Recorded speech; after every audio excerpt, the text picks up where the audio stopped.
അതെ, സുരക്ഷ കാറ്റിൽ പറന്നിരിക്കുന്നു. അത്രനേരം ഇലക്ട്രിക് സഹായത്തോടെ ഓടിയ ട്രെയിൻ പതിയെ ട്രാക്ക് മാറാൻ തുടങ്ങിയതോടെ പെട്ടെന്നായിരുന്നു അത് സംഭവിച്ചത്. തിളങ്ങുന്ന 2 കണ്ണുകൾ, കാത്തിരുന്നതെന്തോ നോക്കിക്കാണാൻ, എന്തോ ഒന്ന് ഉറപ്പുവരുത്താൻ തുനിഞ്ഞ 2 കണ്ണുകൾ B2 കമ്പാർട്ട്മെന്റിൽ നിന്നും പുറത്തേക്ക് മെല്ലെ നീണ്ടു. മെല്ലെ ആ ട്രെയിനിന്റെ വേഗത കൂടുന്നത് കണ്ടതും അയാൾ ആരോടോ ആയി തിരിഞ്ഞു പറഞ്ഞു, മിഷൻ ഓൺ.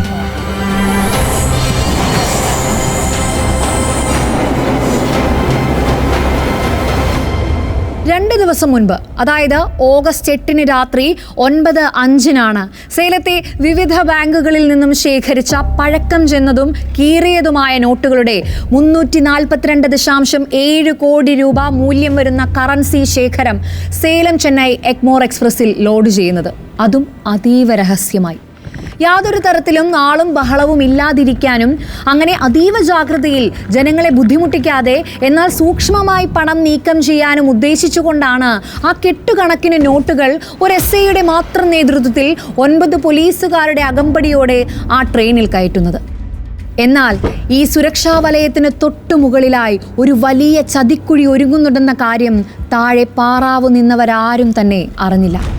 അത് തിരിച്ചറിഞ്ഞതാകട്ടെ ഓഗസ്റ്റ് 9 രാവിലെ 11 മണിക്ക്.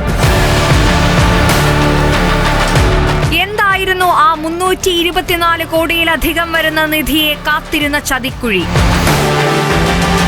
ആ രാത്രിയിൽ സേലം ചെന്നൈ എഗ്മോർ എക്സ്പ്രസിൽ നടന്നതെന്താ? കേന്ദ്ര സർക്കാർ ആ രാത്രി പ്രതിസന്ധിയിലായതെങ്ങനെ?